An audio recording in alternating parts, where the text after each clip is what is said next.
আসসালামু আলাইকুম। কেমন আছেন সবাই? আলহামদুলিল্লাহ আমি ভালো আছি। আশা করব আপনারা ভালো আছেন। দেশের বাইরে যে যেখান থেকে দেখছেন সবাইকে অনেক ধন্যবাদ জানিয়ে আজকের মোর রান্নায় চলে যাচ্ছি। আজকে আমি মেয়োনিজ বানাবো। এটা খুব প্রয়োজনীয় একটা জিনিস। সবার বাসায় লাগে। আমরা যেহেতু এটা সেটা ঝাল-টাল কিছু খাই, আর যেকোনো খাবারের সাথে কিন্তু মেয়োনিজটা লাগে। ভালো লাগে আমার। আমার বাচ্চার ইয়ে ছিল মেয়োনিজ করো, একটু শর্মা খেতে চাচ্ছে।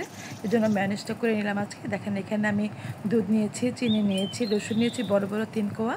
আর এখানে কাস্টার্ড যেটা ছিল কাসুন্দি যেটা ছিল সেটা নিয়েছি, 3টা ডিম আর 1 কাপ তেল, একটু গুলানো দুধ নিয়েছি, আমি লিকুইড দুধ নিয়েছি। যদি লাগে তাহলে ব্যবহার করব, না লাগলে ব্যবহার করব না। এটা হাতের কাছে রাখতে পারেন আপনারা বানানোর জন্য। খুব সহজ পদ্ধতি দেখাবো। দেখেন আমার এই ব্লেন্ডার জারটা অনেক বড়, আমি এখানে 3টা ডিম নিয়ে নিলাম। এই 3টা ডিম নেওয়া হয়েছে এই কারণে, যে বয়মটাতে আমি রাখবো সেটা 3টা ডিম ছাড়া ভরে না। তো আর লাগেও তো। একটা কাঁচামরিচ দিলাম, 3 কোয়া বড় রসুন দিয়ে দিলাম। আর 3টা ডিমের জন্য 3 টেবিল চামচ চিনি দিলাম সমান করে। 3টা ডিমের জন্য 3 টেবিল চামচ দুধ দিলাম। একটা ডিমের জন্য 1 চামচ দুধে হয়ে যাবে। আর এখানে প্রথমে আমি 200 গ্রামের মতো দুধ নিয়েছিলাম। আপনারা দেখতে থাকেন পুরো ভিডিওটা, সমস্ত টিপস অ্যান্ড ট্রিক্স পেয়ে যাবেন। আমি ব্লেন্ডার করে প্রথমে একটু ব্লেন্ড করে নিব অল্প করে, যাতে সমস্ত যে ইয়ে আছে রসুন তারপরে কাঁচামরিচ এটা যাতে ভালো করে ব্লেন্ড হয়ে যায়। প্রথমে একটু ভালো করে বিট করে নেবেন। এটা বেশি সময় লাগে না, 1 থেকে 1.5 মিনিট 2 মিনিটের মতো করলে হয়ে যায়। দেখেন বোঝা যাচ্ছে একেবারে ব্লেন্ড হয়ে গেছে। আপনি এইভাবে একটু খুলে দেখবেন, এই পর্যায়ে কিন্তু ছিটে যাবে না। এখন তেলটাকে আমি আস্তে আস্তে দিতে থাকবো, এই রানিং অবস্থায় কিন্তু দিতে থাকবো, আস্তে আস্তে করে দিবেন। তেলটা তাড়াহুড়া করে দিবেন, একেবারে দিয়ে দিবেন না, আস্তে আস্তে দিতে থাকবেন। আমার তেলটা কিন্তু দেওয়া শেষ, কিন্তু মনে হচ্ছিল এটা ঘন হয় নাই। আমি এটাকে নেড়ে দেখছি, একটু টেস্ট করে দেখতে হবে। একটু লবণটাও একটু দিয়ে দিলাম একটু। এর মধ্যে আমি আরেকটু তেল নিলাম 100 গ্রামের মতো। আমি মেশিনটা অন করে দিয়ে 100 গ্রাম তেল আরও ঢেলে দিলাম। মোট 300 গ্রাম তেল লাগলো আমার 3টা ডিমের জন্য।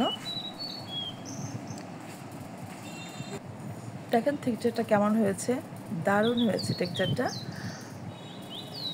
এরকমটাই চেয়েছিলাম। এখন আর কিন্তু ঘুরবে না, হয়ে গেলে যখন চাকা হয়ে যাবে, ঘন হয়ে যাবে, সে পর্যায়ে কিন্তু আর বিট করবে না, তাহলে হচ্ছে এটা তেলটা ছেড়ে দিবে আর এটা পাতলা হয়ে যাবে।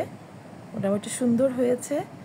আপনারা করলেই বুঝতে পারবেন, খুব সহজ ইজি। শুধু তেলটাকে আস্তে আস্তে ঢালবেন। আমি 3টা ডিম, 3 চামচ দুধ, 3 চামচ চিনি, একটু কাস্টার্ড দিয়েছি, আমি এটা হচ্ছে কাসুন্দি দিয়েছি, একটা কাঁচামরিচ দিয়েছি, একটু লবণ দিয়েছি, একটু ব্ল্যাক পেপার দিয়েছি। এগুলো আপনার নিজের হাতের কাছে সবারই থাকে, বাসায় থাকা উপকরণ দিয়েই কিন্তু সুন্দর মেয়োনিজ করে নেওয়া যায়। আর আমি হিসাব করে দেখলাম মাত্র 100 টাকা খরচ করে আমার 1000 টাকার মেয়োনিজ হয়ে গেছে। আর কি নিজের হাতে করা অথেন্টিক, তাই না? কতটা সুন্দর, কোনো টেনশন নাই, কোনো ঝামেলা নাই, নিজে খুব সহজে করে নিলাম। আর এতটা ফ্রেশ, বাসায় বানানো মেয়োনিজ বলেন, নির্দ্বিধায় খাওয়া যাবে।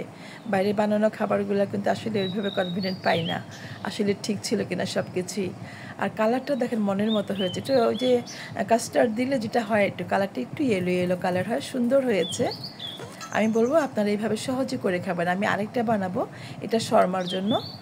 আমার ছেলে শর্মা খেতে চাচ্ছে। এখানেও আমি একটু রসুন বাটা দিয়ে দিলাম, একটা ডিম দিলাম, 1 টেবিল চামচ গুঁড়ো দুধ দিলাম, একটা মরিচ দিলাম, 1 টেবিল চামচ চিনি দিলাম, একটুখানি লবণ দিয়েছি। সব কিছু অল্প অল্প করে, একটা ডিমের জন্য যেহেতু।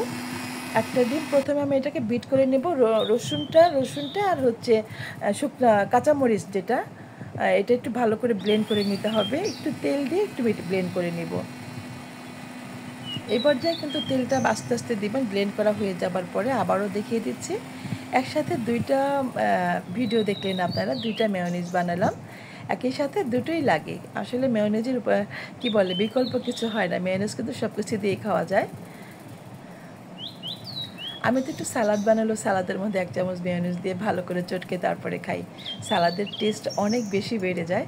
দেখেন এই পর্যায়ে একটুখানি চিলি ফ্লেক্স দিলাম, আর একটু কাশ্মীরি রেড চিলি দিলাম, আর 2 টেবিল চামচের মতো সিরকা দিয়ে দিলাম। আমার ছেলে লাল লাল খেতে চাচ্ছিল। শর্মার সসটা যেন একটু ঝাল ঝাল হয়, সেজন্য একটু মরিচ আমি বাড়িয়ে দিলাম। দেখেন এটা কিন্তু দারুণ হবে, অনেক টেস্টি এটা। এ পর্যায়ে আমি তেলটা ঢালতে থাকবো। এখানে তেল প্রায় আমি 200 গ্রামের মতো নিয়েছি, আসলে তেলটা বেশি লাগে। আমি 3টা ডিমের জন্য আমার 300 গ্রাম তেল লেগেছিল, সরি, আর একটা ডিমের জন্য আমার 200 গ্রামের মতো তেল লেগেছে, হয়ে গেল। দেখেন কত সহজে হয়ে গেছে। এটা এত টেস্ট হয়েছে, মনে হচ্ছিল কি আমি সবগুলো একাই খেয়ে ফেলি, এত মজা হয়েছে। বানিয়ে আমি বাবুকে দিলাম 1 চামচ দেখার জন্য, সে বলতেছে দিয়ে দাও এখন খেয়ে ফেললাম। এইভাবে খাওয়া চলে, এবার খালে এভাবে যদি খায় তাহলে তো হয়তো পেট খারাপ হতে পারে, এভাবে খাইতে দেওয়া ঠিক না, এটা আমি জানি। ও খেতে চাচ্ছিল, আমি জোর করে রেখে দিলাম ওর কাছ থেকে। আমার এই জারটা অনেক বড়, এই জারটা অনেক বড়, এটার মধ্যে সুন্দর করে অনায়াসে বানিয়ে নেওয়া যায়, আর ছিটকে যায় না, পড়েও যায় না চারিদিক থেকে। আমি ঢেলে নিলাম, দেখেন এটা থিকনেসটা কত সুন্দর, এটা কিন্তু বেশি মজা হয়েছে। শর্মা বানাবো সেজন্য আমি এটা বানিয়ে নিলাম। একটা ডিম দিয়ে দেখেন কতগুলো মেয়োনিজ হয়েছে, ভাবা যায়? কিনে খেতে হবে? কিনে খাবেন না, এইভাবে নিজে হাতে বানিয়ে খাবেন। কিনে খাওয়া ডিমগুলো ভালো হয় কিনা, তারপরে ঠিকঠাক মতো গুঁড়ো দুধটা দিচ্ছে কিনা, ভালো দুধটা ভালো মানের দুধ দিচ্ছে কিনা, চিনিটা ভালো কিনা, ফ্রেশ কিনা, তেলটা ফ্রেশ কিনা, এগুলো আসলে ভেবে দেখার বিষয়। যার জন্য আমাদের স্বাস্থ্যসম্মত না কিনা মেয়োনিজগুলো আপনারা কিন্তু সহজেই, যে ধরনের রেসিপিগুলো এখন ইউটিউবে পাওয়া যাচ্ছে, সার্চ দিলে হাজার হাজার লক্ষ লক্ষ ভিডিও পাবেন। আমি বলবো প্লিজ আমার ভিডিওটা একটু শেয়ার করে রাখবেন ভালো লাগবে ফ্রেন্ডস অ্যান্ড ফ্যামিলির সাথে। আর আপনারা পাশে থাকবেন, একটু বেল বাটনটা প্রেস করে দেবেন পাশে থাকার, একটু সাবস্ক্রাইব করে দিবেন, যাতে সবসময় যেসব ভিডিওগুলো আমি আপলোড করবো সেগুলোর নোটিফিকেশন সবার আগে আপনি পেয়ে যাবেন। আমার পাশেই থাকবেন, সাথেই থাকবেন। দেখেন ফাইনাল লুকটা কত সুন্দর।